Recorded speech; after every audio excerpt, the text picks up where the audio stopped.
सिनेमे कोसळत आहेत, काही अचानक चालत आहेत. सगळंच खूप अनप्रेडिक्टेबल आहे. आणि मग त्याकडे तुम्ही कसं बघता हे मला म्हणजे माझं आता पर्सनल ओपिनियन आहे ते मला वाटतं आपण मराठी सिनेमा मराठी करत नाही. आपण साऊथ करायला जातो, आपण हिंदी करायला जातो, आपण कोणाची तरी कॉपी करायला जातो. त्यामुळे आपल्या लोकांना भावणाऱ्या आपण काय म्हणतो मल्याळम सिनेमा किंवा साऊथ अरे काय एकदम हार्ट टचिंग असतात, रूटेड असतात.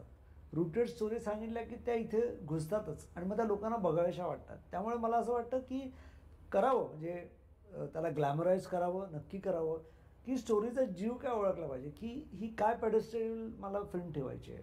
ठीक आहे, मग ह्याचं बजेट काय असणार आहे, ह्याचं मार्केटिंग किती असणार आहे, मग ह्याचं रिटर्न्स काय आहेत, हे सगळं लक्षात ठेवा. आणि आहे म्हणजे आपल्याकडे पोटेन्शियल खूप आहेत. म्हणजे आज किती मोठ्या फिल्म तुम्हाला माहिती की ज्यांनी 100 करोड 50 करोड 25 करोड 20 करोडचा धंदा केलेला आहे. त्यामुळे पोटेन्शियल आहे.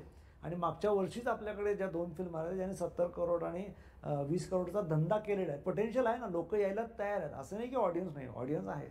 आपण प्रोडक्टच चांगलं द्यायला पाहिजे, आपण घाई नाही करायला पाहिजे. नुसतं अनुदान मिळतं किंवा आपल्याला पटकन काहीतरी रिलीज करायचं आहे म्हणून ती घाई करण्यात काही अर्थ नसतो.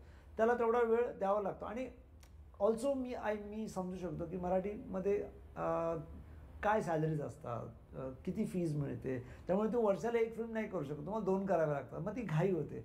तर हा बॅलन्स कसा साधायचा. त्यामुळे तुम्ही खूपसे बघाल तर जे डिरेक्टर्स आहेत ते ॲक्टर डिरेक्टर्स आहेत. त्यामुळे त्यांना दोन्ही गोष्टी करून सगळं सांभाळावं लागतं. त्याच्यामध्ये कुठेतरी एक समतोलपणा यायला पाहिजे. ओके, मी पुन्हा मल्याळम इंडस्ट्रीचं उदाहरण देतो की त्यांची एक टीम बनते, त्यांचा एक ग्रुप बनतो की ते सगळे हातात हात घालून घेऊन एक सिनेमा बनवतात, त्यांच्या मातीतला सिनेमा बनवतात. असं कुठेतरी एक रिकॅलिब्रेशन होणं जरुरी आहे असं मला वाटतं. मला असं वाटतं की तुम्ही हे इतकं सुंदर उत्तर दिलंय की जे आत्ताचे नवीन नवीन डिरेक्टर तयार होत आहेत त्यांच्यासाठी हा इंटरव्ह्यू संग्रहित ठेवावा.